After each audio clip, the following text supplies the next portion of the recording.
Hi everyone, आज हम एक पाइथन का इंटरव्यू क्वेश्चन देखेंगे। क्वेश्चन कहता है हमसे कि count frequency of each element in a list. Clear है? लिस्ट हो गया, स्ट्रिंग हो गया, कुछ भी, लिस्ट स्लैश स्ट्रिंग।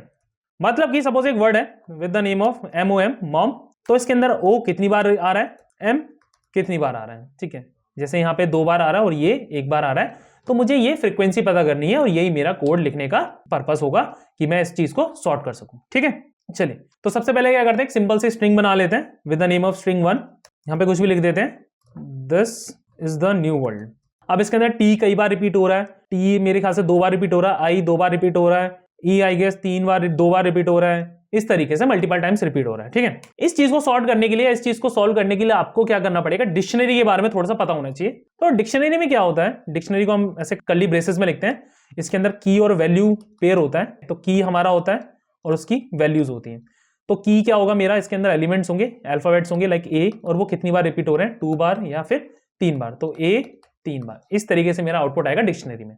तो डिक्शनरी में क्या बताया मैंने आपको, 2 चीजें क्या जरूरी होती है, एक होता है की और दूसरा होता है वैल्यू। ठीक है, तो मैं एक लूप बनाऊंगा, उस लूप से एक एक करके सारे एलिमेंट को फेच करूंगा, उसको अपने डिक्शनरी मैं एक एम्प्टी वेरिएबल बना दूंगा डिक्शनरी का, उसके अंदर सारी की सारी चीजें अपेंड करता हुआ चला जाऊंगा और काउंट कर लूंगा। सिंपल सा लॉजिक है, इजी है। इसको कोड करते हैं, for I in string 1 if I in, अब यहां पे क्या करना है मुझे, एक पहले की एम्प्टी लिस्ट बनानी है या फिर एम्प्टी डिक्शनरी बनानी है, तो मैं इसको लिखता हूं न्यू लिस्ट कर देते हैं इसे, या न्यू डिक्ट कर देते हैं।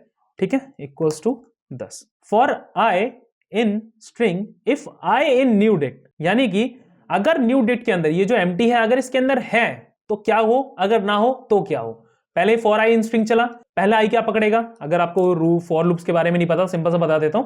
अगर कोई एक नाम लिखा है जैसे कि दिस लिखा है और इसके ऊपर मैं आई लगा रहा हूं, यानी कि कोई भी एक वेरिएबल दे रहा हूं फॉर आई इन स्ट्रिंग 1, अगर इस तरीके से लिख रहा हूं तो पहले क्या फैच होगा, टी होगा, उसके बाद एच फैच होगा, फिर आई फैच होगा, फिर एस फैच होगा। टी जब फैच होगा इसके ऊपर कोई फंक्शन लिखा होगा मैंने, वो चलेगा, वो एंड होगा, उसके बाद एच चलेगा, फिर आई चलेगा, फिर एस चलेगा।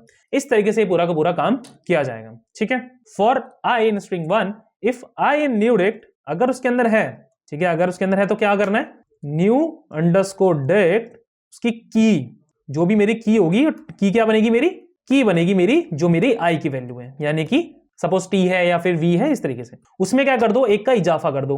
ठीक है, अगर फॉर एग्जांपल के ऑलरेडी एग्जिस्ट करता है तो के की आगे कितनी वैल्यू आ जाए, +1 होके 2 आ जाए। अगर ऐसा नहीं है तो क्या होगा, एल्स न्यू डिक्ट की इक्वल्स टू 1। अगर नहीं है, पहली एंट्री हो रही है, सपोज टी है, अब क्योंकि ये एम्प्टी वेरिएबल है तो जाहिर सी बात है यार टी तो कभी होगा नहीं, तो ये वाला पार्ट तो नहीं चलने वाला, चलेगा ये वाला पार्ट।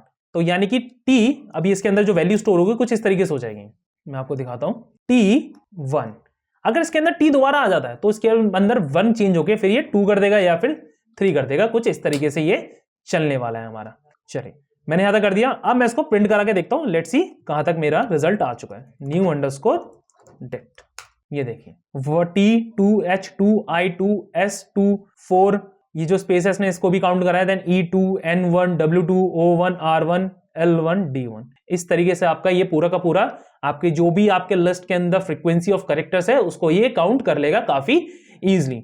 होप आपको ये क्वेश्चन काफी अच्छे से समझ में आ गया होगा। कोई भी अगर डाउट है तो do let us know in the comments. Hope you like this video. मिलते हैं आपसे नेक्स्ट वीडियो में।